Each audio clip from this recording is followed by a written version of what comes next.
जब पहला महाशंखनाद दिल्ली सूर पे हुआ तो मैंने समस्त, चाहे वे शंकराचार्य हो, चाहे मठों के मठाधीश हो, चाहे तांत्रिक हो, मांत्रिक हो, सभी विश्व अध्यात्म जगत की शक्तियों को मैंने चुनौती रखी थी।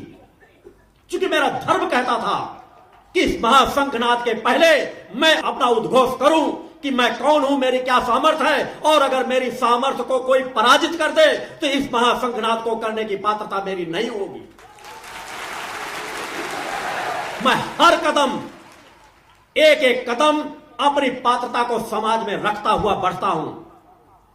8 महाशक्ति यज्ञ भी मैंने जो समाज के बीच किए, वह भी प्रमाण मैंने पहले महाशक्ति यज्ञ मैंने कहा था, वह कैसेटें आज भी मौजूद हैं। जिन्हें अपनी आंखें और कान खोल करके देखना और सुनना हो तो उन कैसेटों को अवश्य एक बार देखें कि जब मैंने पहला यज्ञ किया था तो मैंने कहा था 8 यज्ञ मैं समाज के बीच करूंगा, और यदि मेरे किसी एक यज्ञ में भी बरसात न हो तो मान लेना मेरे पास मां की कोई कृपा नहीं है। और मैं अपना चेहरा किसी समाज को नहीं दिखाऊंगा, किसी एकांत स्थान पर पुनः चला जाऊंगा और तब तक साधना करूंगा जब तक परम सत्ता मुझे वह पात्रता नहीं देंगी।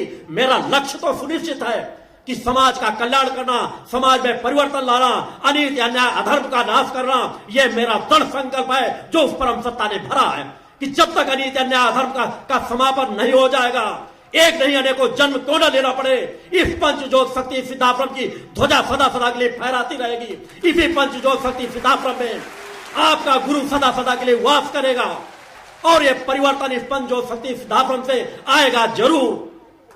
और आज पुनः है, इसीलिए मैंने इस शिविर का भी सीधा प्रसारण कराया है। यदि किसी मठाधीश ने, यदि किसी शंकराचार्य ने मेरी चुनौती को न सुना हो तो मैं इस महाशंखनाद जो होने जा रहा है, इस महाशंखनाद के पहले पुनः चुनौती देता हूं कि आगे आने वाले 1 वर्ष का समय देता हूं। क्योंकि मेरा आगे जाने पर साधनाओं का क्रम इतना बढ़ता चला जाएगा कि मेरे पास उतना समय नहीं होगा।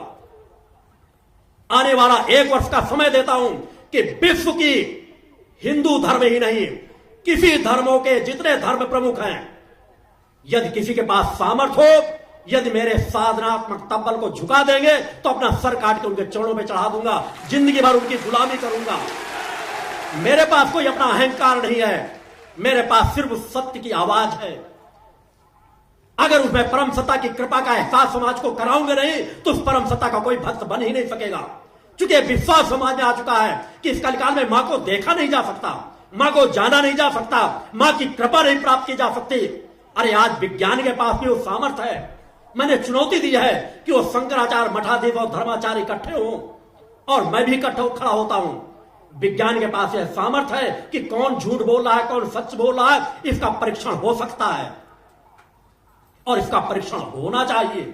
इसलिए मैं पुनः 1 वर्ष का समय और देता हूं कि कोई कह ना सके कि हमें ज्ञात नहीं हुआ था। 3 शिविर हुए, इसके पहले से मेरे द्वारा कहा जा रहा था। कोई गर्व घमंड नहीं, किसके पास ध्यान की गहराई में जाने की सामर्थ्य है, इसे विज्ञान देख सकता है कि कौन अपने आप को शून्य में ले जा सकता है। कोई कहता मेरे 7 चक्र जागृत है, कुंडली चेतना शक्ति जागृत है, तो झूठ बोल रहा है, सच बोल रहा है, इसका विज्ञान परीक्षण कर सकता है।